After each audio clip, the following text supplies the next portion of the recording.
wazhad fima cinda annaasi yuxibuka annaas. dadka ma rabtaa inay ku jeclaadaan waxa gacantooda ay ku hayaan iskaga tag.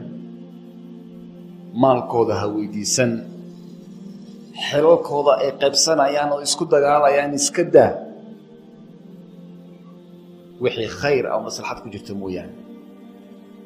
marka zuhdiga dadka haddaad inay ku jeclaadaan waxa gacantooda ku jiro oo maala iska ilaali.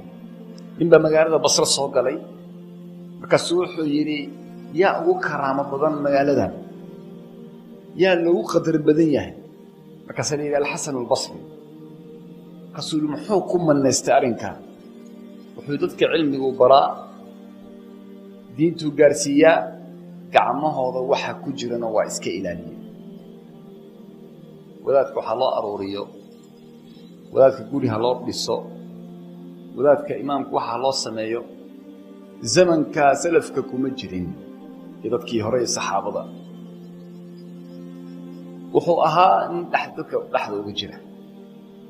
marka waxyaabaha laga helayo waxa weeye dadka haddaad rabto inay ku jeclaadaan waa inaad ka tagtaa waxa gacmahooda ku jira iyo xoolahooda. lianno dadku xooluhu jecel yihiin, xoolaha dadku way jecel yihiin.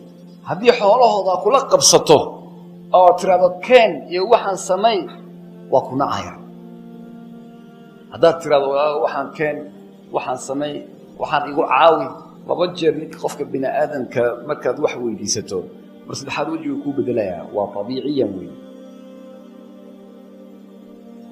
oo wuxuu yidhi ninkii gabyey, bunaya aadamu yaqdabu in su'il.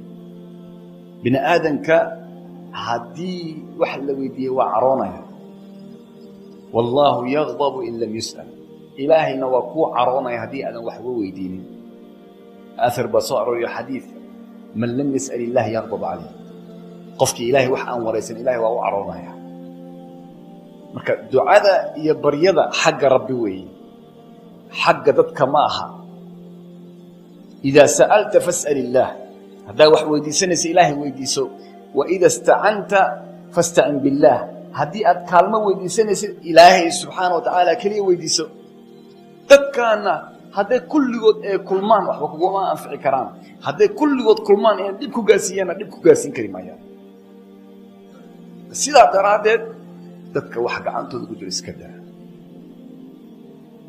dadka inay ku jeclaadaanna waxaa ka horayso in alle uu ku jeclaado. xadiiska abu hurayra uu wariyey, nebiga salawaatu rabbi wasalaamu calayh wuxuu yidhi ilaahay subxaanahu wa tacaala naadaa ina allaha idaa axabba cabdan. ilaahay hadduu jeclaado addoon, naadaa jibriil, jibriilgu u yeeraa. markaasuu yidhi innii uxibu fulaan faaxbibhu. war hebel baan jeclahay ee jeclow. fayunaadi fii ahli samaa. ahlu samaa oo dhan buu ugu yeeraa, waxa u dhawaaqaa jibriil. markaasuu wuxuu yidhahdaa ilaahay wuxuu jecel yahay hebel ee jeclaada. markaasay jeclaadaan.